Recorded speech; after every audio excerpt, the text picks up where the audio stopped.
Nah, paket ketiga dari kebijaksanaan yang menerjemahkan prinsip yin yang ini, paket ketiga yang pertama mungkin teman-teman pernah dengar ya. Kalau ini tidak saya jelaskan panjang lebar. Semakin aku banyak ilmu, semakin aku tidak tahu apa-apa. Nah, ini teorinya antara lain dari Socrates. Jadi, semakin orang ilmunya banyak, dia akan semakin tidak tahu apa-apa.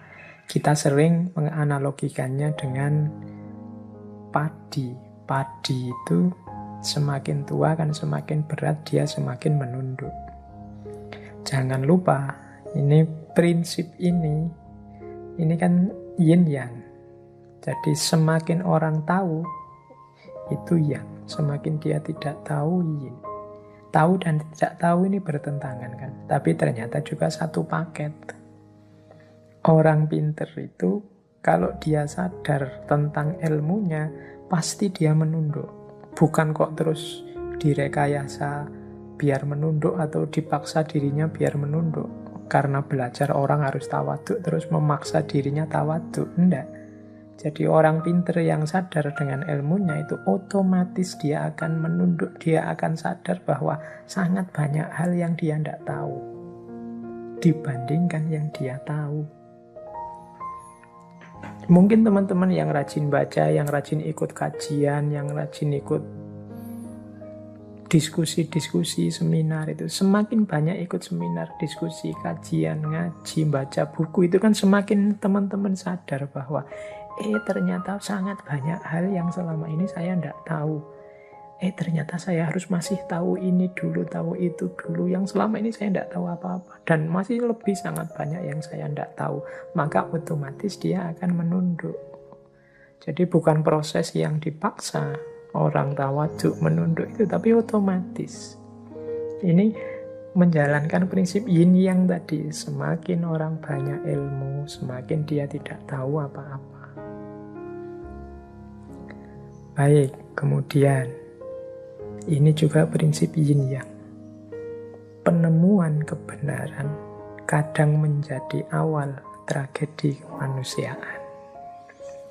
Ini juga unik prinsip ini. Kita ini kan sering mencari kebenaran.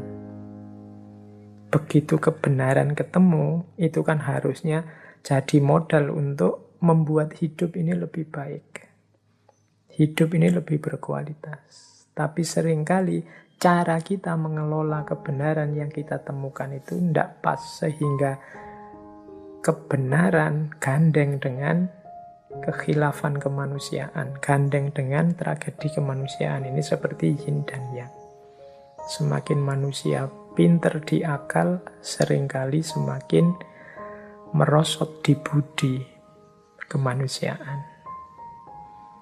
Jadi orang menemukan cara membuat senjata pemusnah massal misalnya. Itu kan penemuan-penemuan kebenaran. Tapi di balik itu ternyata dia jadi sumber tragedi kemanusiaan.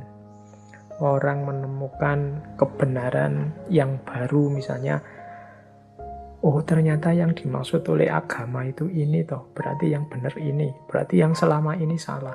Wah, terus diangkatlah ke publik, melawan yang mainstream, kebenaran ini kaku, kebenaran yang sana kaku, terus lahir tragedi-tragedi kemanusiaan, saling bunuh, saling merusak, saling menjatuhkan. Harusnya kebenaran itu jadi berkah dalam hidup, tapi karena manusianya tidak pintar mengelola, yang muncul justru kebalikannya, tragedi-tragedi kemanusiaan. Jadi teman-teman harus waspada karena ya itulah hidup. Ada yin, ada yang. Terus, nah kesempurnaan manusia terletak pada kerelaannya menerima ketidaksempurnaan. Ini juga prinsip kontradiksi, prinsip polarity. Kesempurnaan dan ketidaksempurnaan ini kan hitam putih. Tapi ternyata berpasangan. Kalau kita ingin mendapatkan kesempurnaan, justru jalannya adalah dengan cara menerima ketidaksempurnaan. Mengapa begitu? Ya karena manusia itu terbatas, mustahil sempurna. Kalau dia ngotot, pokoknya ingin ketemu yang paling sempurna, dia pasti tidak ketemu. Paling tidak, ketidaksempurnaannya, ketidakketemuannya terletak pada kekurangannya untuk mengejar yang sempurna. Jadi ambisinya untuk mencari yang sempurna itu justru menunjukkan dia tidak sempurna. Maka kesempurnaan itu justru terletak pada kerelaan kita bahwa aku ini memang tidak sempurna. Nah, titiknya justru di situ akhirnya. Karena kesempurnaan yang paripurna tidak mungkin ditemukan. Nah, ini juga prinsip yin yang. Orang-orang idealis, ambisius, yang tidak ngerti batas, itu biasanya hidupnya akan sangat menderita. Justru kesempurnaan hidupnya ketemunya pada penerimaannya, pada ketidaksempurnaan hidup. Baik, saya lanjutkan agak cepat, biar paling tidak wisdom yang keempat bisa kita baca sebentar juga. Di balik kemenangan ada beban. Di balik kekalahan ada kebebasan. Ini juga prinsip penting. Hidup kita itu kan sering kita ukur dengan siapa menang, siapa kalah. Kalau kalah, kita sedihnya luar biasa. Kalau menang, kita ekstase, melonjak-lonjak gembira. Kita lupa bahwa hidup ini yin dan yang. Gandengannya menang, itu beban. Gandengannya kalah, itu kebebasan. Silakan diambil contoh misalnya pilkada, saingan, ada yang menang, ada yang kalah. Loh, yang menang ini kan seneng sekarang, tapi jangan lupa setelah menang itu dia ketemu dengan beban-beban hidup yang banyak untuk ngurusi rakyatnya. Sementara yang kalah justru dia bebas. Dia tidak harus bertanggung jawab pada apapun, wong dia kalah. Dulu zaman saya sekolah SD sering ikut acara yang sekarang mulai jarang, cerdas cermat. Semakin saya menang, harus semakin mempersiapkan diri lagi untuk cerdas cermat selanjutnya. Dari level sekolah harus nanti tanding lagi level kecamatan. Kalau level kecamatan menang, tanding lagi level kabupaten dan seterusnya. Di balik kemenangan ada beban. Tapi kalau saya kalah, ya selesai. Bebas, aku bisa main, bisa santai-santai. Jadi di balik kemenangan ada beban, di balik kekalahan ada kebebasan.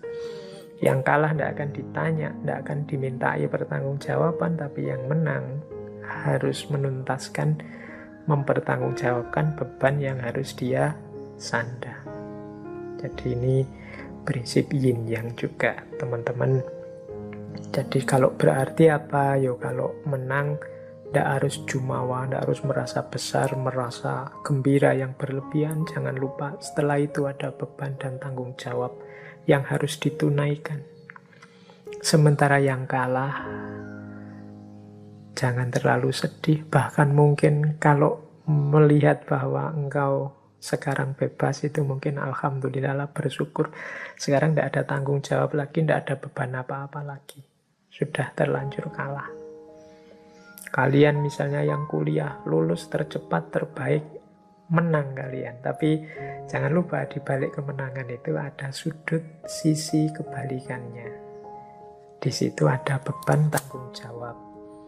Sementara kalian yang mungkin kuliahnya gagal, kena DO atau dipecat oleh kampusnya, ini kan sebentuk kekalahan.